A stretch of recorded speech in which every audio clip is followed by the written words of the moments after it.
Alright guys, welcome back to the channel. So today we're back on the Endangered Ranger project. So last time we left off, we were working up underneath for those brake lines. I said I'd do some off-camera work. So let me walk you through what I've done. Alright guys, so I went ahead and I put the rear wheels on with the spacers like I said I would. Got it set back down on the ground. I still haven't got these cables hooked up yet because I still got to replace this front one. But I did go ahead and put the tank and the sending unit in off camera. It's pretty simple. I dropped the tank in the other video, but I just got to get this filler nick adjusted and I'll be done with it. But what I also have done off camera is I've also removed these front body mount bushings, which are very similar to my other videos on the Green Ranger project. So that's pretty straightforward on how to do those. But I also went ahead and cleaned up the frame and put this new shock on. So that shock only consists of 2 bolts, and most of the time they're going to be in bad shape. As you can see, I broke that one. But that original one was a 15 millimeter, but these new shocks I got was a 17 millimeter on the top. And then on the bottom one, I took it off with the impact, and let me see here. It was an 18 millimeter, I believe.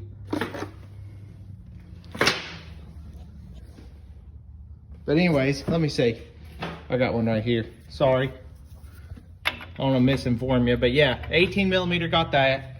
So what I do on torquing these is I basically take the weight off of it. So I put a bottle jack on the suspension, lifted it up and took the weight off the shock. And then I tightened this down to where the bushing just starts to swell out. Now in the book it says like, I think 27 foot-pounds, but that's quite a bit considering you don't really want to smash this all the way until where it's completely flat, or it's just going to bust easy. So what I do is just tighten it until where the bushing starts to swell, and then I put the lock nut or the jam nut on top of it. That jam nut's very important, so make sure you get that put on. Now down here it's a little different. Took that 18 mil and torqued this one down to 40 foot-pounds. It's on a stud on that radius arm, so no big deal on it. So also while I was under here, I went ahead and took the rubber brake hose off, and I replaced it with a new one. There's your part number. And then when I took this off, this is the junction block for where the brake lines run into from the master cylinder. So up here, as you know, we've been working. I went ahead and replaced these master cylinder lines with these fine line ones. So I got this one here runs to the front, and the front one on the master cylinder actually goes and runs to the back. So once I get back up underneath of it, we'll have to hook this one up to the block under there. But this one runs down to the front and hooks into the back side of this rubber hose. So when I took mine off, I didn't have the horseshoe clip that held it on, and the kit didn't come with it. So there's your part number for those. And I went ahead and left my light on it so you could see where it goes. So it's that real shiny piece. Let me move the light. You can't even hardly see it. So right there. See that piece? Right in behind, that's the clip.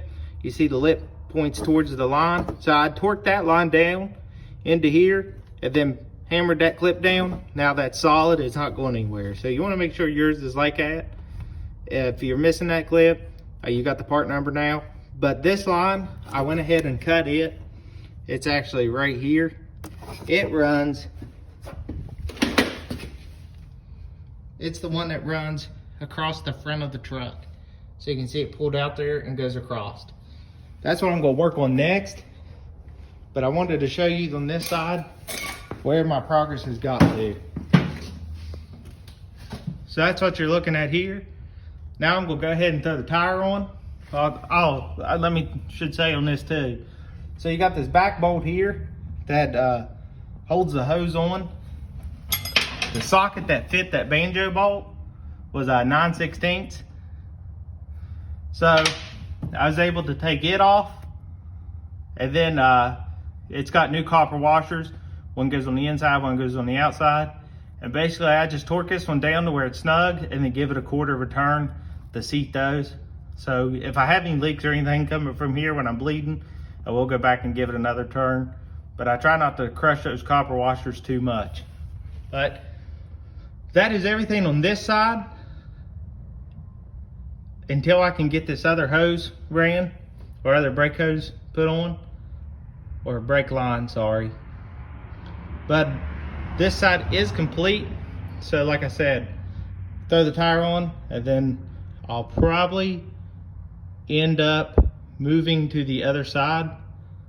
Before I put this tire on, I may just go ahead and try to look at this line up underneath the truck. But let's get to it. All right guys, so when removing this side, I got the hose off, same as before. This shock mount came out fine. Threaded it out. Check this out. Lower shock mount bolt broke. So now I got to come up with something figured out here. I've looked online, tried to find some replacement stuff.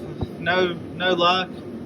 Just seen where people said that they cut it out and put a bolt, which makes sense. It had to be a shoulder bolt to this size. So yeah, I'm gonna go ahead and get my grinder and go ahead and cut this thing out, because on the back side, that's what it looks like. So let's see what I can come up with. All right, so here's my idea. I cut this shoulder off, cut it off, and then I went ahead and ground it down flat. Now I'm gonna go on the back side and punch a hole out through the center, right dead in the center that's back there, I'll show you, and then drill through, still using this as my stop. Keep drilling through until I get the size that I need, which from online it says 5/8, but I'm gonna look around to see what I got out in my garage, and then we'll go from there. So we know the overall length of what it was, so see what I can get. So give me a couple minutes to go explore. So boy, was I lucky. So I got that shaft out, as you saw, and I took it, and I ended up measuring that it's a 5/8 is what it was, just like the form said. So I looked and looked and looked, and I had to go to my parts out in my Fairlane where it's at. And I had some bolts I didn't use from my Control Freak suspension kit.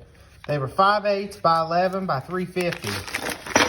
So here they are. And let me tell you what, they worked perfect. So I stepped up through all the drill bits I had. I also had this, let's see, 39 by 64th bit laying around. And it was the one that actually broke through and got it. Just had to waller it a little bit to get the bolt to go through. But that's the washer from the original. I went ahead and just test fit the shock up there just to make sure everything was looking good. So you can see it rests right back against the original, and it is straight up and down how it should be. So I'm gonna go ahead and get it back off there to show you what it end result looked like. So there's what it is, drilled inside that hole. Looks pretty good. I found the center of the hole with calipers and then just worked my way up through the drill bits and got that out. So you can see it's grinded down. So what I'm gonna do is take my welder and I'm gonna weld this permanently in just along that seam. And then once I get the shock on there and I've got it ran down, and I've got, what's actually cool too is I have lock nuts that'll go on those. I'm gonna run that up in with the washer so once I get it there, and then I'll chop off the excess bolt that I don't need once the nut's past it, so I'll be able to break it back out. But that should get this back where I can stay on track and keep getting everything together. All right guys, so I got that welded in, knocked the tops off the weld so there's no sharpness, and then I'm going ahead and I shot the paint to it. So I'll let that coat dry, and then I'll get all this cleaned up. I don't want to do any kind of cleanup on this because I got the beast sitting right next to the side of it. I was having to shield it to make sure I didn't get it with any sparks or things of that nature. So what I'll probably do off camera is take the Mustang out, go ahead and wire brush all this, get it nice and clean, and then shoot some paint to it. But in that same notion, I'll go ahead off camera too and put this shock back on and go ahead and get this hose mounted up, because right now I'm gonna go under and hook up. Let me show you. So there's the old line that ran from the master cylinder down to the ABS block. So let me get up in here. There's the ABS block, and then you can see the new line is right up here above it. So there you are. I gotta take it in behind here. Try not to get dirt in it. From the fuel line, there we go. And then it just bolts right up into here. So I'm gonna clean that out real good and go ahead and get that bolted in and get this connector hooked back up, get some dielectric grease, clean it real good, get all that hooked back up. So then that's the master cylinder done, and the brake lines. I'm going tomorrow to get the bracket that we need in the back to hook that brake up. And then if I can get this one ran across and hooked up, we will have all new brakes. And we're that much closer to driving it. So we'll go ahead and get all this stuff done, which will probably end up being the next day or maybe a couple days, since I gotta make a trip about an hour away to get that bracket. All right, guys, it's been a couple of days, like I said, but I went ahead, show you back here first. I got the bracket, went to the junkyard and got it. So up there it is. You see it bolts on to this rubber bump stop. Goes on, I just had to bend it to fit, but there's the lines all connected. So all this is done in the back except for these brake cables, which I gotta get this front one hooked up. But also, I went ahead and got the shock mounted on. Got that bolt cut like I said, and just cleaned up in here. Then I got the new line with the hose ran up here. I also cleaned up this and got it painted. So that goes up through there. And you can see where the compression union is underneath that gear, the steering shaft. So now what I gotta do is I'm gonna lower it down. And I got one more line to put on that will connect it to that front block. And then the brakes will be ready to be bled. But before I bleed the brakes, I am gonna get everything put back together on the front of the engine. So as you can see, we still gotta put the power steering pump and stuff in. So I'm gonna lower it down, see if I can get to that hose better up top, because it is in a very bad place. But get that hooked up, we're getting closer. All right, guys, let me give you a little glimpse of what I'm working with here. So I'm working on the body mount bushings, which would be the next thing you put in before the radiator and stuff. So you can see core support, it's fine. A little surface rust, nothing bad. But then the mount, the whole bottom section is completely rusted thin. So I don't know if you can really see how thin that metal is, but it is really thin. I took a chisel and knocked off a lot of the corroded metal on it, and then took a burr bit and took most of the rest of it off. But let me show you this side. So as you can see, that's nice and thick. There ain't nothing wrong with this side. It's in perfect shape. So what I'm actually got to do now is, I'm not gonna leave it like that. Since I've got new washers for the body mount, I cut the center out of the main mount. It used to house the metal piece that went down through the center. So I've cut it out, and I've been grinding on it so I can get it to fit this new bushing, which I got a little bit more to go. But what I'm gonna do is, I'm actually gonna weld it up in here, like so, to give it some more support and give it back that thickness it's lost.